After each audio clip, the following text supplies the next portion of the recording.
ఇప్పుడు ఎవరైతే ఈ వైఎస్ఆర్ కాంగ్రెస్ పార్టీ కార్యకర్తలను కానీ నాయకులను కానీ ఇబ్బంది పెట్టే అధికారులు, మాకు ఎక్కడో గాడ్ ఫాదర్ ఉన్నాడు, ఇంకొక నియోజకవర్గంలో చూసుకుంటాం, లేకపోతే ఇంకొక రాష్ట్రంలో ఇంకో చోటకు పోతామని కొంతమంది మాట్లాడుతూ ఉన్నారు. వాళ్ళకు కూడా ఒకటే చెప్తున్నాం, ఈ కంప్లైంట్ రికార్డు చేసిన తర్వాత ఎవరైతే కంప్లైంట్ దారుడు ఉన్నాడో అతను పూర్తిగా సాటిస్ఫై అయితేనే వీళ్ళందరికీ ఎక్కడైనా వేరే చోట అవకాశం కల్పించే కార్యక్రమం. అట్లానే తెలుగుదేశం పార్టీ వాళ్ళు ఎవరైనా నాయకులు కానీ ఎవరైనా ఇబ్బంది పెట్టిన వాళ్ళు మళ్ళీ లాస్ట్లో పార్టీ మారుతాం, మేము ఇన్ఛార్జీలతో మాట్లాడుకుంటాం అనే సందర్భాలు వచ్చినా సరే ఎవరైతే కంప్లైంట్ ఇస్తారో వాళ్ళందరూ అనుమతి లేకుండా వీళ్ళెవరిని కూడా పార్టీలో కూడా తీసుకోకూడదని జగన్మోహన్ రెడ్డి గారు క్లియర్ గా సందేశం పంపించారు.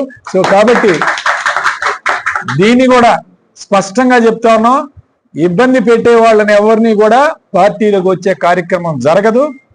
వాళ్ళు ఏదైనా మాట్లాడుకోవాలనుకున్నా ఎవరైతే ఇబ్బంది పడ్డారో ఇప్పుడు వాళ్ళ అనుమతి లేకుండా ఎవరిని కూడా రానిచ్చే పరిస్థితి లేదు. ఇక్కడ పోస్టింగ్ కాదు, ఎక్కడా పోస్టింగులు రావు.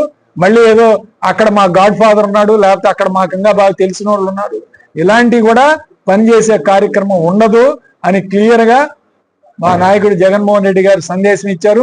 దాన్ని కూడా ఈ రోజు మీ మీడియా ద్వారా తెలియపరచవచ్చు.